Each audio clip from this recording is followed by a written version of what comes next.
Oke, jadi memang saat ini gue kan tadi kan sudah nyobain Harley Davidson. Sekarang gue mau nyobain KTM Sub Duke 390. Jadi kata teman gue nih motornya jelek.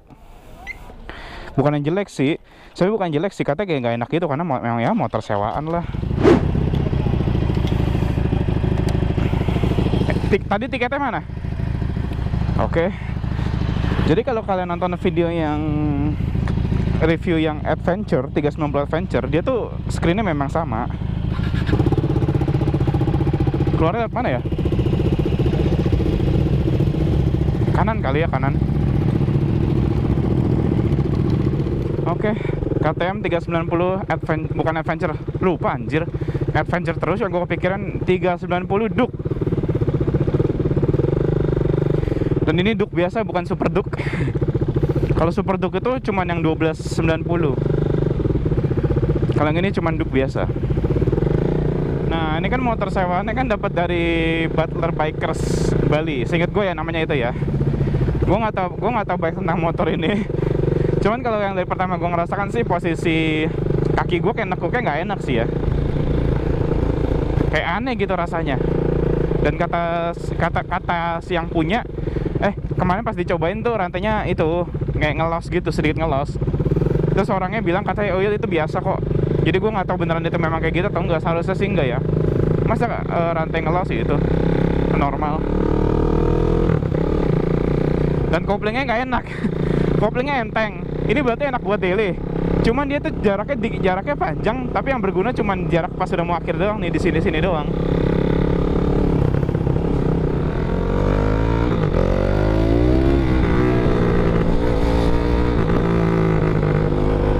Suaranya sih ya 1 silinder lah. Knalpot adem, gue nggak tahu knalpot apa.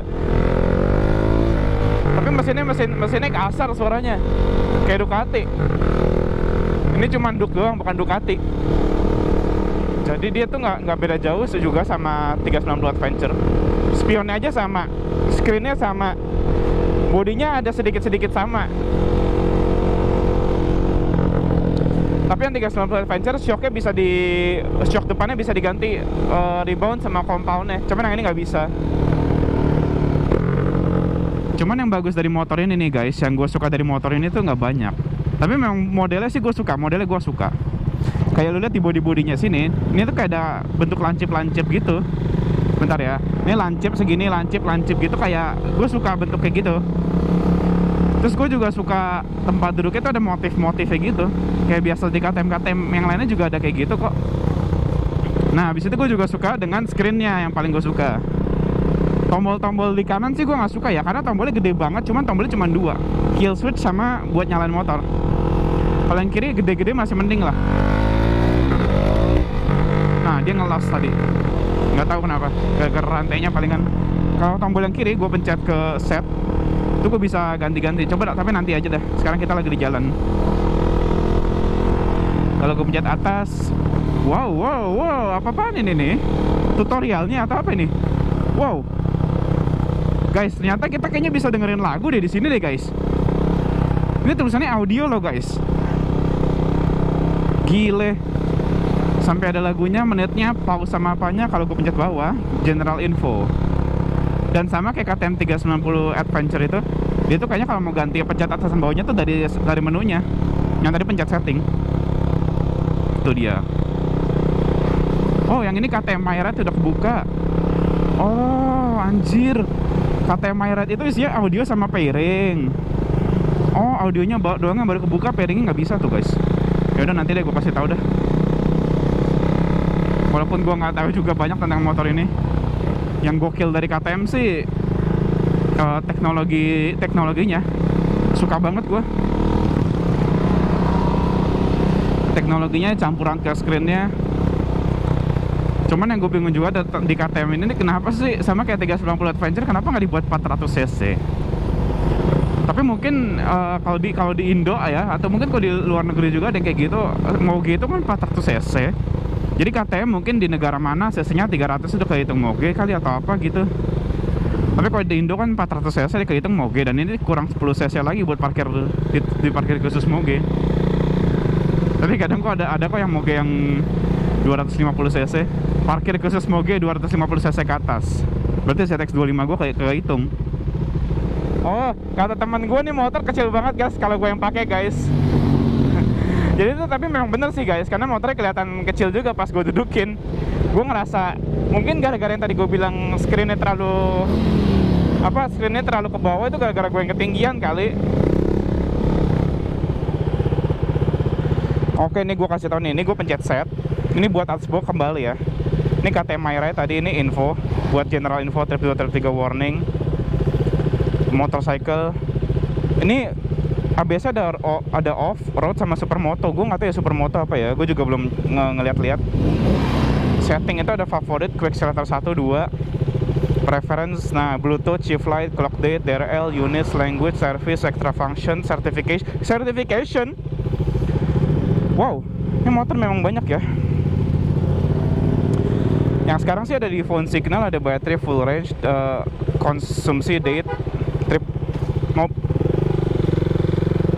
Jalan woi. Ini ada. Wow guys, gue lupa. Ini KTM ini ada quick shifter. Nggak jadi deh, nggak ada quick shifter. Lah, tadi gue ganti gigi ke atas nggak usah pakai kopling, enak. Maksudnya tapi gue downshift juga nggak usah pakai kopling sih. Tapi ya udahlah, ini motor nggak ada quick shifter ternyata. Nah, dan kalau kalian bisa dilihat di screen, dia tuh berubah jadi gelap. Tapi kok jadi gelap bagus banget loh guys. Sumpah. Gila, gelap bagus banget coy. Tapi pas ganti terang bagus. Dia tuh timnya tuh beda sama KTM 390 Adventure. Gue lupa 390 Adventure itu warnanya apa. Cuman yang ini warnanya tuh putih sama biru. Jadi kok kalau gelap tuh bagus. Nih lihat ya. Ini kayaknya bentar lagi kayak ke gelap-gelap lagi.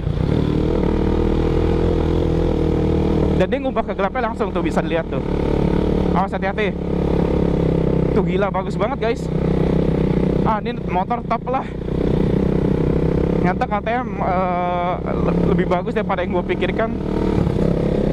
Ya mungkin gara-gara sekarang motor rentalan aja, makanya kurang kerawat kali. Cuman motor enak, bagus. Gile. Mungkin kalau buat semua orang modelnya nggak terlalu suka banget kali. Cuman yang memandai dari KTM ini teknologi. Sama kayak BMW kali. Cuman BMW orang suka semuanya. Oh ya, dan asal kalian tahu lagi, ini KTM ini ya yang gue suka lagi. Ini kalau kalian bisa lihat indikator gini tuh di bawahnya kan ada putih-putih. Itu glow in the dark loh. Dia tuh ada lampu di bawahnya. Jadi tuh kalau malam-malam tuh ngebuat gampang. Jadi kayak kemarin malam gue bawa jalan Harley tuh, gue nggak tahu tombol-tombolnya apa karena nggak kelihatan. Kalau ini kan ada indikatornya nyala-nyala, jadi bisa mempermudah hidup, mempermudah night ride. Udah, kayaknya gue nggak banyak yang bisa gue omongin lagi Met tentang motor ini Met. Tapi lu pada bilangnya nggak enak. Buat gue enak-enak aja loh.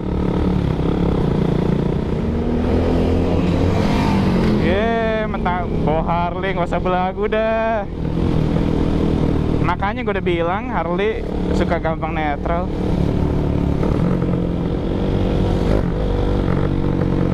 Suara nih KTM aja lebih keras daripada Harley-nya loh. Oke, ini test ride terakhir sebelum kita nyampe. Kita test ride off-road guys. Walaupun sekarang tidak terlalu off-road banget sih, masih aja tapi tetap sedikit-sedikit off-road.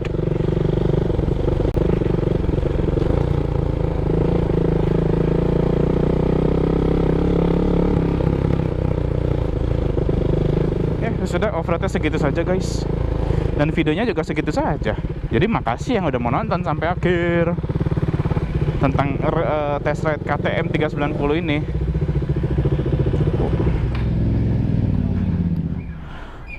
Ya gitulah guys videonya. Makasih yang udah nonton nih.